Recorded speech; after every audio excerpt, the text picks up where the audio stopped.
Assalamualaikum warahmatullahi wabarakatuh. A'udzubillahi minasyaitonirrajim. Bismillahirrahmanirrahim. Alhamdulillah rabbil alamin. Allahumma shalli ala Muhammad wa ala ali Muhammad.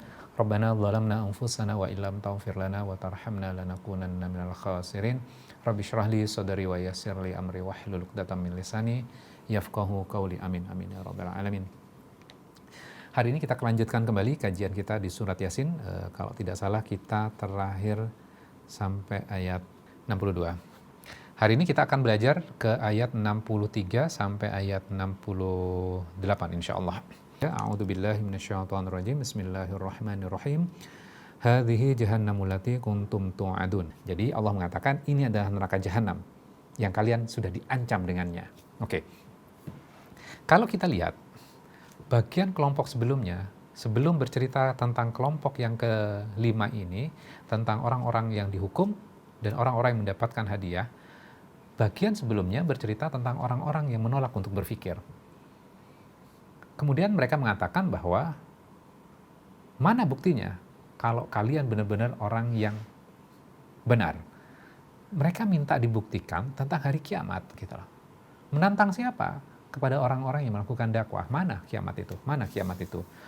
Jadi kalau kita lihat wa yaquluna mata hadzal wa'du in kuntum shadiqin. Mereka berkata, kapan tuh terjadinya kiamat itu? Itu adalah tantangan dari orang-orang yang menolak dakwah. Kemudian di kelompok yang kelima ini, hadhihi jahannamul lati kuntum tu'adun. Ini loh neraka jahanam yang kamu dulu pernah diancam dengannya. Jadi dihadirkan neraka jahanam itu. Kamu kan yang menginginkan itu? Nih, sekarang neraka jahanamnya. Islauhal yauma bima kuntum takfurun. Masuklah ke dalamnya pada hari ini. Sebab apa yang kalian ingkari itu. Kalian kan mengingkari itu? Oke, kalau kau mengingkari itu, saatnya sekarang engkau masuk ke dalam neraka jahanam itu.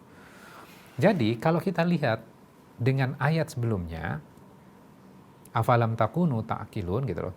Salah satu tugas iblis adalah membuat manusia untuk tidak berpikir tentang sejarah masa lalu, tentang ciptaan Allah. Tugas setan adalah membuat kita tidak berpikir, termasuk tidak berpikir, tidak mau berpikir tentang ayat-ayat di dalam Al-Quran ini. Ya, oke. Jadi setan itu sukses ketika membuat manusia berhenti untuk berpikir. Gitu. Jadi agama itu memang kita harus menemukan dengan proses berpikir gitu loh. Orang-orang yang tidak percaya tentang neraka jahanam ini, kenapa sih mereka tidak mau menggunakan akalnya, memikirkan tentang masa lalu? Kalau kita memikirkan sejarah masa lalu gitu loh, maka kita tidak akan melakukan kesalahan orang-orang di masa lalu itu. Ketika misalnya, contohnya dalam kehidupan kita misalnya, ketika orang-orang yang melakukan kesalahan, dia berbuat maksiat misalnya, dia mencuri harta orang lain, dia korupsi misalnya, kan sudah tahu ya sejarahnya, orang-orang yang melakukan korupsi itu ujung-ujungnya nanti kan akan ditangkap, kemudian dibukakan aibnya, keluarganya akan malu, dia akan dipenjarakan, itu kan.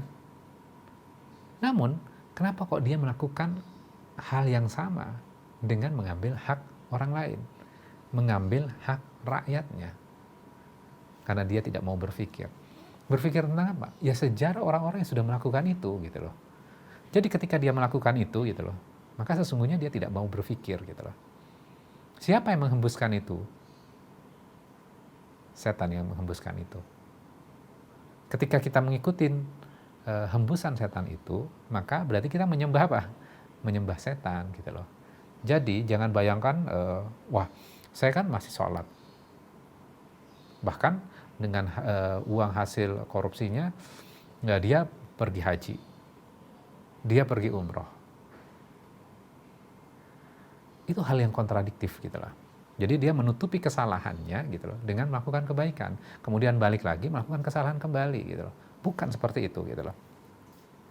Oke. Jadi orang-orang yang melakukan kesalahan itu akan dimasukkan ke dalam neraka karena mereka mengingkari ya. Mungkin kita berpikir gitu loh. Loh saya kan tidak mengingkari tentang neraka jahanam.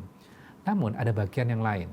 Nah, saya bacakan sebuah tafsir yang saya summary-kan dari tafsirnya Buya Hamka.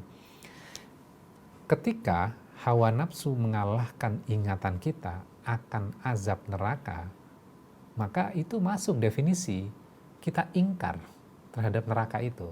Jadi keseharian kita melakukan sebuah action, kita bekerja misalnya, dan melakukan aktivitas kita dalam kehidupan sehari-hari kita, kemudian nafsu kita membuat kita lupa untuk memikirkan tentang hari kiamat, tentang azab neraka, maka itu bentuk pengingkaran juga gitu loh. Nah ini yang kadang-kadang definisi ini yang kita tidak pelajari gitu loh. Loh enggak, saya percaya tentang neraka jahanam, tapi kita dibuat berhenti berpikir tentang neraka jahanam itu, tentang azab itu. Kalau kita memikirkan ketika kita melakukan sesuatu, oh kalau saya melakukan ini, kira-kira nanti azabnya di neraka jahanam seperti apa ya? Akhirnya apa? Kita tidak mau melakukan perbuatan itu. Memang menguntungkan pada kehidupan kita sekarang, tapi buat akhirat kita kelak gitu, pasti kita akan dirugikan. Nah itu yang harus kita renungkan, itu yang harus kita pikirkan. Jadi kadang kita membenci kafirnya. Jadi kita membenci kafirnya, tapi sesuatu yang membuat kita tidak berpikir tentang hari kiamat, kita entengkan. Kita ringankan tuh. Jadi kita diingatkan dengan ayat ini untuk apa? Kita benar-benar memikirkan apa? Yang kaitannya tentang neraka jahanam itu. Jangan sampai kita tidak memikirkan hal itu sehingga action kita malah mengantarkan kepada kita kepada neraka jahanam itu. Oke, kita lanjutkan. Al-yaum, pada hari ini, nakhtimu, kami kunci, ala afwahihim, atas mulut-mulut mereka. Jadi orang-orang yang dimasukkan ke dalam neraka jahanam itu adalah orang-orang yang berdosa kan? Ketika orang-orang yang berdosa dimasukkan ke dalam neraka jahanam, pasti harus ada saksinya. Kita di dalam pengadilan pasti dihadirkan saksi. Entah saksi yang meringankan atau saksi yang memberatkan. Kira-kira saksi yang kuat untuk kita apa? Ternyata Allah membukakan kepada kita. Saksinya apa? Wa tukallimuna aydihim, dan berkata kepada kami tangan-tangan mereka. Jadi tangan kita akan menjadi saksi. Wa tashhadu arjuluhum, dan bersaksi kaki-kaki mereka. Jadi tangan dan kaki menjadi saksi. Untuk siapa? Untuk diri kita. Bima kanu yaksibun. Bersaksi atas apa? Dengan apa yang mereka kerjakan. Kira-kira gitu loh. Kita bisa terlepas nggak dari kesaksian tangan dan kaki kita? Misalnya kita melakukan dosa, kemudian melakukan kemaksiatan yang tidak disaksikan oleh kaki dan tangan. Oke, kaki dan tangan kamu nggak usah ikut. Bisa seperti itu nggak? Tidak bisa. Jadi saksinya gitu loh, selalu mengikuti kita. Kita berpikir, waduh nggak ada saksi nih, nggak ada orang nih. Kemudian kita melakukan dosa di tempat yang tersembunyi, tapi masih ada tangan dan kaki kita. Kelak itu akan menjadi saksi buat kita gitu loh. Dan itu akan menjadi saksi yang memberatkan kita. Dan kita tidak bisa mengontrol lagi. Kalau di dunia kan kita masih bisa ngomong ya. Ketika dalam sebuah persidangan gitu loh, ketika orang berbicara dengan sangat meyakinkan gitu loh, bisa jadi dia dibenarkan. Namun ketika di akhirat kelak, mulut kita akan dikunci. Yang akan berbicara adalah tangan dan kaki kita. Oke, kita lanjutkan. Walau nasya, dan jika kami kehendaki, la tomasna, tentu kami akan hapuskan ala ayunihim, pada penglihatan mereka. Fastabakus siroto fa'anna yubasirun, sehingga mereka berlomba-lomba mencari jalan kebenaran. Maka bagaimana mereka bisa melihat gitu loh. Jadi ayat ini bercerita tentang apa sih sebenarnya? Kalau Allah menghendaki, maka Allah bisa hilangkan penglihatan kita. Kalau kita dihilangkan penglihatannya, kemudian Allah menceritakan di sini kayak menyindir diri kita gitu loh. Kemudian mereka berlomba-lomba mencari jalan. Lubang penglihatannya nggak ada, gimana kita akan mencari jalan itu? Fa'anna yubsirun. Bagaimana mereka mencari? Itu yang Allah katakan gitu loh. Jadi, ini berbicara tentang apa? Penglihatan kita. Kenapa sih kita tidak menggunakan penglihatan kita? Untuk apa? Melihat tentang ciptaan Allah, melihat tentang masa lalu, melihat Al-Quran yang kita miliki ini. Ayat yang di depan, di belakang, kemudian atas. Kenapa kamu nggak melihat itu semuanya? Kenapa kamu nggak memikirkan itu semuanya? Allah sanggup kok membuat kita tidak bisa melihat. Tapi Allah nggak lakukan itu. Harusnya kita gunakan mata kita itu. Kita seringkali gini bertanya, gimana seseorang akan mendapatkan pengetahuan tentang Tuhan ketika dakwah tidak sampai ke daerah tersebut? Kalau kita lihat surat Yasin ini, kan ada ayat-ayat yang kaitannya dengan ciptaan Allah, yang di hadapan mereka bisa merenungkan itu dan akan menemukan Robnya, menemukan Allah gitu loh. Jadi tidak ada alasan ya, tidak ada alasan. Oke, kita lanjutkan. Walau nasya, dan jika kami kehendaki, lamasakhnahum, tentu kami akan ubah bentuk mereka, ala makanatihim, di atas tempat mereka berada sekarang.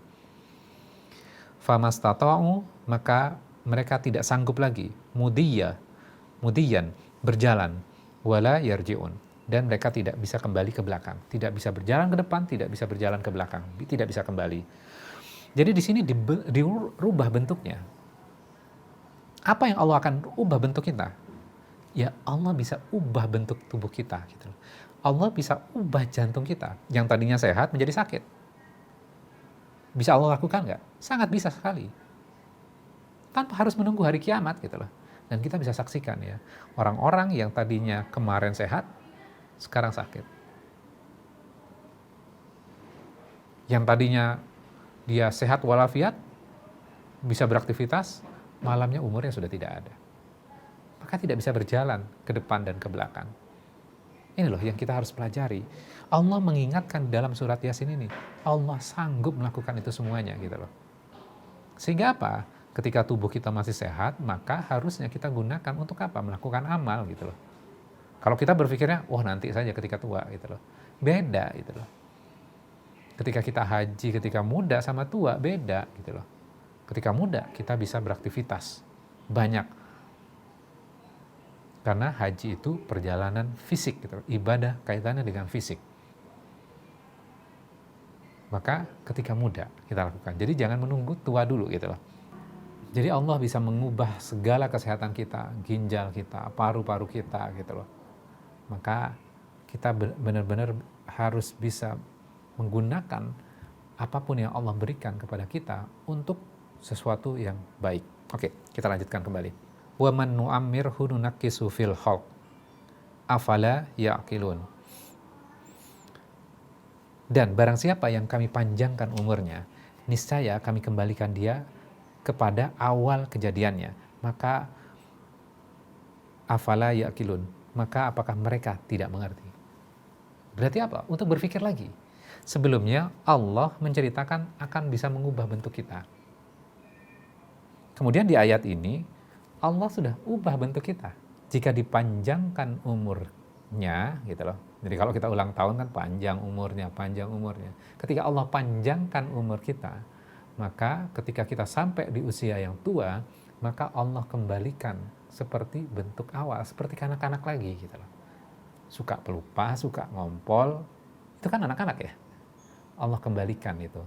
Kemudian mengulang pertanyaan yang sama. Itu terjadi ketika orang-orang yang sudah dipanjangkan umurnya. Maka ayat ini merupakan sebuah renungan. Ini loh ayat-ayat Allah. Kalau kamu renungkan baik-baik, pasti kamu akan berpikir. Ketika kamu berpikir, maka kamu akan bertemu dengan Tuhan kamu. Kita itu malas untuk berpikir gitu. Maka dikomplain, afala yaqilun. Kenapa sih kamu nggak ngerti-ngerti? Allah sudah jelaskan semuanya nih gitu loh. Kenapa kamu nggak paham gitu loh? Harusnya ketika kamu paham, maka wani buduni, kamu sembahlah aku, kata Allah. Itu. Nah, ini adalah akhir dari kelompok yang kelima di dalam surat Yasin. Jadi kita sudah selesaikan kelompok yang kelima ini, kaitannya tentang orang-orang yang diberikan hukuman. Karena apa? Karena kelompok yang sebelumnya. Yaitu apa? mereka menolak untuk berpikir, mereka menolak untuk beraction. Kemudian Allah hukum mereka. Alhamdulillah kita sudah selesaikan di kelompok kelima ini, dan bagian yang terakhir mulai dari ayat 69 sampai ayat 83 berisi tentang apa? Tentang kesimpulan dari kelompok ke-1 sampai kelompok yang kelima. Dan kita akan lihat summary yang Allah buatkan untuk diri kita, untuk mengingatkan diri kita terhadap apa yang kita sudah pelajari dari kelompok ke-1 sampai kelompok ke-5. Demikian, mudah-mudahan memberikan manfaat. Wabillahi taufiq wal hidayah. Wassalamualaikum warahmatullahi wabarakatuh.